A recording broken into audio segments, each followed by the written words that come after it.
1857 का संग्राम ये भारतीय इतिहास का वो पन्ना है जिसके बिना हमारी आज़ादी की कहानी अधूरी है। और आज हम इस कहानी के एक बहुत ही खास हिस्से पर बात करने वाले हैं, राजस्थान। जी हाँ, हम देखेंगे कि कैसे बगावत की ये आग राजस्थान की रियासतों में फैली और यहाँ के लोगों ने किस हिम्मत और जज्बे के साथ इसका सामना किया। तो सवाल ये उठता है कि आखिर हुआ क्या था?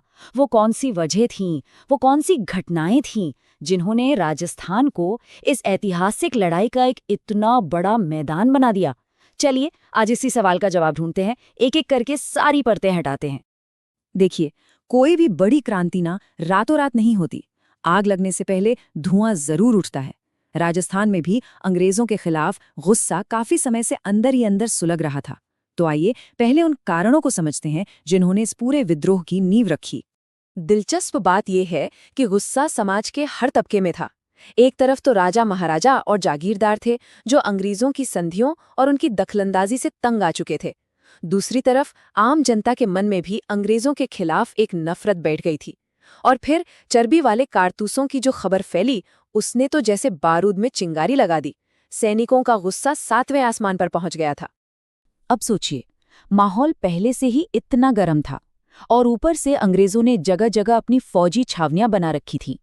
उस समय राजस्थान में कुल 6 ब्रिटिश छावनियां थीं: नसीराबाद, नीमच, देवली, ब्यावर, एरनपुरा और खैरवाड़ा। और यही छावनियां आगे चलकर विद्रोह के सबसे बड़े केंद्र बनी। तो चलिए अब कहानी की शुरुआत करते हैं। सीधे उस जगह चलते हैं जहां राजस्थान में क्रांति की पहली चिंगारी भड़की।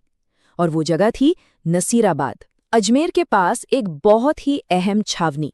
नसीराबाद में जो कुछ हुआ वो बहुत तेजी से हुआ ये कि 15वीं बंगाल नेटिव इन्फेंट्री के सैनिकों को अंग्रेजों पर पहले से ही शक था।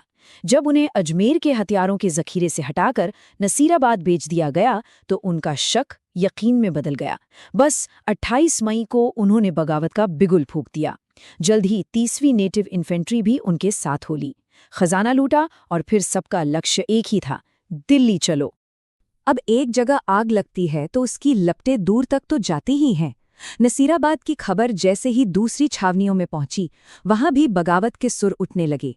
अब हम बात करेंगे नीमच और एरनपुरा की, जहां क्रांतिकारियों ने अंग्रेजी हुकूमत को सीधी टक्कर दी। नीमच की कहानी तो और भी दिलचस्प है। वहां मोहम्मद अली बेग नाम के एक सिपाही ने अंग्रेज कर्नल एबट को सबके सामने चुनौती दे डाली। बस फिर क्या था, छावनी में आग लगा दी गई।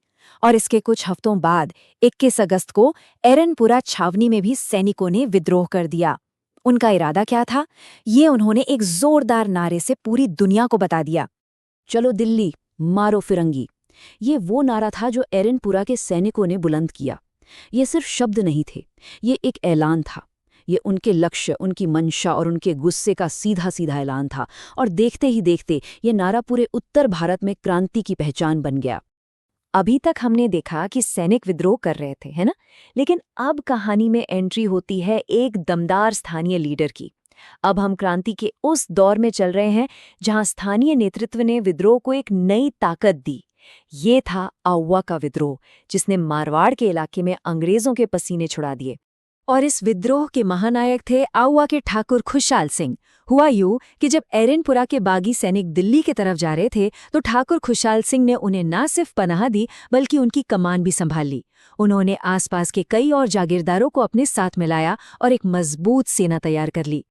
ठाकुर खुशहाल सिंह के नेतृत्व में जो संघर्ष हुआ वो कोई छोटी मोटी लड़ाई नहीं थी। ये सिर्फ एक सैनिक विद्रोह नहीं रह गया था, ये स्थानीय सरदारों और आम जनता का एक मिला जुला मोर्चा था जो अंग्रेजों और उनके हिमायती यानी जोधपुर के महाराजा दोनों के खिलाफ था।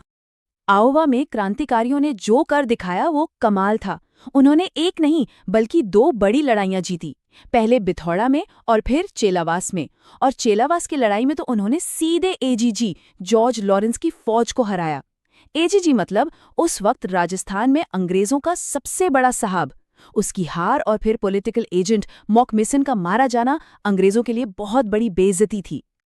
देखिए, अगर आउवा का विद्रोह स्थानीय नेतृत्व की मिसाल था तो कोटा में जो हुआ वो एक सच्चा जनविद्रोह था। यहाँ क्रांति सिर्फ सैनिकों तक ही नहीं रही, बल्कि शहर का हर आम आदमी इसमें शामिल हो गया। सड़कें क्रांतिकारियों से भर गई। कोटा की कहानी तो बिल्कुल किसी फिल्म जैसी है, और इसकी सबसे खास बात थी इसका नेतृत्व। इसे कोई राजा महाराजा नहीं, बल्कि लाला जयदयाल जैसे वकील और मेहराब खान जैसे फौजी अफसर लीड कर रहे थे। उन्होंने सीधा पॉलिटिकल एजेंट मेजर बर्टन पर हमला किया, उसे और उसके बेटों को मार दिया और पूरी शहर पर कब्जा कर लिया। यहाँ तक कि कोटा के महाराव को उसी के महल में नजरबंद कर दिया गया। ये दिखाता है कि उनका कंट्रोल कितना जबरदस्त था। और फिर वो हुआ जिसने अंग्रेजी हुकूमत की चूल्हे हिलाकर रख दी। मेजर बर्टन के सिर को भाले पर रखकर पूरे कोटा शहर में घुमाया गया। ये सिर्फ गुस्सा नहीं था, ये अंग्रेजी राज को एक खुली चुनौती थी कि तुम्हारा राज अब खत्म। तो हमने राजस्थान में क्रांति के 4 बड़े केंद्रों को देखा, नसीराबाद, नीमच, आउवा और कोटा। चलिए, अब तक जो भी हमने समझा है उसे फटाफट एक बार संक्षेप में देख लेते हैं, ताकि सारी जरूरी बातें दिमाग में बैठ जाएं।